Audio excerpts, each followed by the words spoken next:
Hello hello hello दोस्तों, क्या हालचाल क्या हालचाल क्या हालचाल। I hope you all are doing very very very very good. Welcome to EC IPL strategy, जहां पे आप स्कोर कर पाएंगे 60 से भी ज्यादा। तो मेरी बातों को आप सुनते हुए चलिए और मैं आपको बेटा पहुंचा दूंगा 60 के ऊपर। ये मेरा वादा है। Got it everyone, so this is C Debashish Goswami and I welcome you to EC IPL strategy video. तो first thing that you have to listen is B C analysis. आप लोग को मालूम है बच्चे, प्रिडिक्शन किंग मुझे क्यों कहते हैं? क्योंकि एबीसी एनालिसिस बहुत सही होता है। अब ए कैटेगरी के अंदर क्या क्या टॉपिक है और आपको किस तरीके से उसे अप्रोच करना है। ए कैटेगरी का मतलब है बेटा मोस्ट स्कोरिंग, जिसके बिना आप पास हो ही नहीं सकते। ठीक है, most scoring plus highest weightage इसी का है। तो मतलब स्कोरिंग भी है, बढ़िया चैप्टर्स हैं और कहीं ना कहीं बेटा इसका वेटेज बहुत ज्यादा है। आपको एक बोनस और दो इसके अंदर, इसके सारे के सारे वन शॉट आपको अवेलेबल हो जाएंगे इसी पीडब्ल्यू चैनल के अंदर। तो सबसे पहला जो आता है वो आता है बेटा हमारा कंपटीशन एक्ट। कंपटीशन एक्ट के अंदर अमेंडमेंट्स हैं। तो मुझे ऐसा लगता है कि इस बार कंपटीशन एक्ट से बहुत ज़्यादा क्वेश्चन आ सकता है। अमेंडमेंट वाला जो वीडियो है बेटा उसको देखना मत भूलिएगा।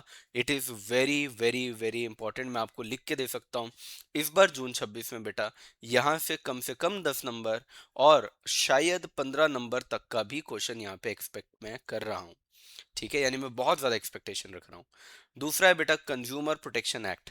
अगर मैं पिछले 5 अटेम्प्ट की बात करूं बेटा, पिछले 5 अटेम्प्ट में से 4 अटेम्प्ट यानी 80% ऑफ द टाइम इस चैप्टर से बेटा 20 मार्क्स का क्वेश्चन आया है। Can you believe it? Oh my God.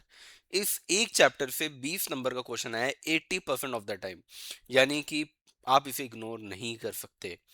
तीसरा, RERA, real estate regulatory authority. यहां से भी बेटा क्वेश्चंस आते हैं। अगर आप इसके इंपॉर्टेंट टॉपिक्स को कर लेंगे तो भी आपका काम बन जाएगा। ठीक है, इंपॉर्टेंट टॉपिक्स क्या हैं, मोस्ट इंपॉर्टेंट 50 टॉपिक्स क्या है, उसके लिए एक अलग से वीडियो आएगा बेटा। लेकिन अभी के लिए आप समझ लीजिए कि रेरा पूरा पढ़ना है, लेकिन उसके इंपॉर्टेंट टॉपिक्स को ज्यादा अच्छे से पढ़ना है। इसी तरीके से बेटा है फेमा। फेमा को भी आपको बहुत अच्छे से पढ़ना है, लेकिन फेमा के अंदर टॉपिक बहुत सारे हैं, तो उसके अंदर इंपॉर्टेंट टॉपिक्स को पढ़ लेना। और अमेंडमेंट जो आया था पिछली बार कंपाउंडिंग का, वो आप एक बार देख लीजिएगा। ये चार अगर आपको करना ही करना, ये आ जाएगा ए कैटेगरी के अंदर। अब patent act, very very important, क्योंकि इसका भी जो रफली वेटेज रहता है बेटा वो कम से कम 10 से 15 नंबर का रहता ही रहता है। तो पेटेंट भी आपको देखकर जाना है, बिल्कुल भी गलती नहीं करनी है इसमें। देन आता है आपका कॉपीराइट एक्ट। इतना अगर आपने कर लिया तो आपका बेटा कहीं भी 50 नंबर कहीं नहीं जा रहा है, क्योंकि कॉपीराइट एक्ट भी 10 से 15 नंबर के बीच में आप लोग के एग्जाम में आ सकता है। अब आता है बेटा बी कैटेगरी।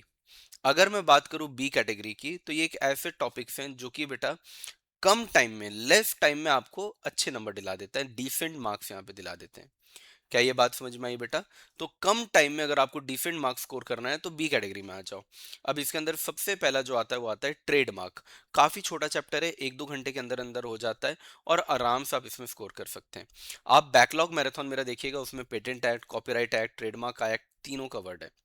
इसके बाद सर जीआई एक्ट, मुश्किल से मुश्किल आधा घंटा लगता है।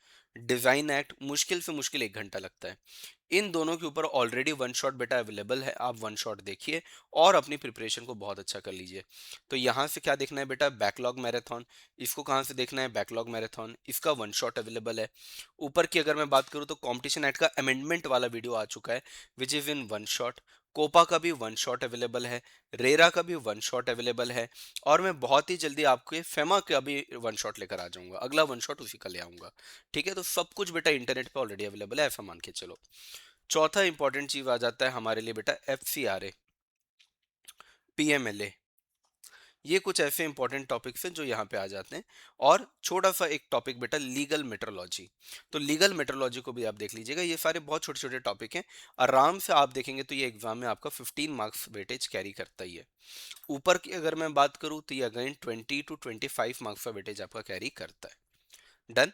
अब जितना भी चैप्टर बच गया बेटा, सारा का सारा चैप्टर, ओडीआई, एफडीआई, एफटीपी, सब कुछ जो भी बच गया, सारा का सारा रेस्ट ऑफ द टॉपिक्स क्या है आपका? सी कैटेगरी, इंट्रोडक्शन टू आईपीआर। क्योंकि मैक्सिमम टू मैक्सिमम यहाँ से 10 से 15 नंबर का क्वेश्चन आएगा, लेकिन ये आपका ना टाइम बहुत ज्यादा ले लेता है। It is very very very very time taking, तो मुझे नहीं लगता कि आपको इस पर ज्यादा फोकस करना चाहिए। क्लियर हुआ बेटा? अब जितना टाइम हमारा बाकी है, अब उस टाइम को कैसे हम मैनेज करें, now that is the second part of the video, कि हमारे पास टाइम अभी कम है, हम टाइम को कैसे मैनेज करें। तो टाइम मैनेजमेंट की बात सुनिए। आपको बेटा 20 अप्रैल से लेके 30 अप्रैल के बीच में जितना भी आपका कैटेगरी ए है, कैटेगरी ए आपने ऑलरेडी पहले से पढ़ा हुआ होगा ऑब्वियसली, और अगर मान लो नहीं भी पढ़ा हुआ है ना, तो आपको पहली बार भी वन शॉट से या बैकलॉग मैराथन से पढ़ लेना है। डन। अब बेटा इसके बाद 1 मई से 10 मई के बीच में आपको पढ़ना है बेटा कैटेगरी बी को। ठीक है। देन 10 मई से लेकर 15 मई के बीच में आपको कवर करना है बेटा कैटेगरी सी। यहां तक की बात हो गई आप लोग की, पूरा एक एक बार हम लोगों ने अब पढ़ लिया। अब 15 मई से लेकर बेटा 20 मई के बीच में आप वापस से करेंगे कैटेगरी ए को एंड कैटेगरी बी को। अब उतना टाइम नहीं लगेगा, क्योंकि पहले ही आपने यहाँ पे 10 दिन, यहाँ पे आपने 10 दिन दे दिया है। ठीक है। अब आप कैटेगरी ए और बी का सेकेंड टाइम रिवीजन करेंगे। उसके बाद बेटा 20 मई से लेकर 22 मई के बीच में आप क्या करेंगे, कैटेगरी सी को एक बार और देख लेंगे। आप इंपॉर्टेंट इंपॉर्टेंट टॉपिक भी अगर देखेंगे तो चलेगा। सर क्या यहाँ पे हम लोग को पूरा पूरा दिन यही पढ़ना है क्या? नहीं भाई, मैं यहाँ पे पर डे जो आपसे मांग रहा हूँ ना, वो मांग रहा हूँ आपसे अप्रॉक्स 3 आवर्स। अगर आप थोड़े से स्लो लर्नर है, मतलब मैं एक एवरेज स्टूडेंट हूँ तो मैं अपने लिए 3 घंटे कह रहा हूँ। अगर आप थोड़े से स्लो हैं तो 1 डेढ़ घंटा बढ़ा लीजिए। अगर आप थोड़े से फास्ट हैं तो 1 घंटा कम कर लीजिए।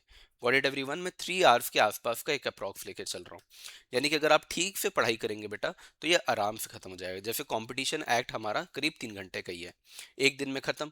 कोपा 3 घंटे का ही है। फिर आप नोट्स बनाइए, पढ़िए, एक दिन नोट्स बनाइए, एक दिन वन शॉट नोट्स। इस तरीके से आपको चलना है। क्लियर हो गया बेटा? क्योंकि मेरे को पता है आप लोग बाकी सब्जेक्ट भी तो पढ़ेंगे, इसलिए मैंने यहाँ पे सिर्फ 3 घंटा ही दिया है। क्योंकि अगर आप ग्रुप 2 दे रहे हैं तो 3 3 घंटा करके भी अगर आपने दे दिया, और अगर मैं टैक्स के 2 सब्जेक्ट मान लूँ, इनकम टैक्स और जीएसटी को अलग अलग मानूं, तो भी आप दिन में 12 घंटा ही दे रहे हैं बेटा। समझ में आ रहा है? तो एग्जाम के 1 महीने पहले मैं आपको सिर्फ 12 घंटे पढ़ने बोल रहा हूँ। It is not a problem. Got it? चलिए, अब तीसरा सबसे इंपॉर्टेंट है कि भैया हमारे आंसर राइटिंग का हम क्या करेंगे। तो आंसर राइटिंग के लिए बेटा ऑलरेडी एक स्ट्रैटेजी वीडियो जो है वो आ चुका है। ठीक है, 17 अप्रैल को। ठीक है, वो वीडियो आप देख लीजिएगा, इससे आपका बहुत बढ़िया हो जाएगा। क्या करना है क्या नहीं करना है, एग्जाम में कैसे लिखते हैं क्या नहीं लिखते, वो सब आपका यहाँ पे कवर्ड है। Done everyone? तो आई होप आपके मन में जितने भी सवाल होंगे वो आपके क्लियर हो गए होंगे। किसको करना है कैसे करना है वो आपको क्लियर हो गया होगा। यहाँ तक हमारा पूरा प्रिपरेशन हो जाएगा। इसके बाद आप छोड़ दीजिएगा, जो भी आपकी स्ट्रैटेजी है वो आप फॉलो करिएगा। क्योंकि लास्ट 8 7 डेज में ना आप लोग सारी चीज़ों से रिवाइज करते। तो जो भी आपको आखिरी एक हफ्ते में करना होगा वो करना। फिर जून में आपका एग्जाम है तो एग्जाम को अच्छे से दे देना। Got it everyone? क्लियर है पक्का? तो यहाँ पे मैंने आपको एबीसी एनालिसिस बता दिया, कैसे टाइम को मैनेज करना है वो मैंने आपको बता दिया है। I hope you all are satisfied. अगर आपको लगता है कुछ भी ऐसा है जो आप मुझसे चाहते हैं तो आप कमेंट सेक्शन में लिख दीजिए कि सर इस टॉपिक पे वीडियो बना दीजिए। मैं आपके लिए डेफिनेटली वो वीडियो बनाऊंगा। ज़्यादा से ज़्यादा जिस कमेंट को लाइक आएगा मैं सबसे पहला वही वीडियो बनाऊंगा। Got it? तो डीजी कर दे इजी।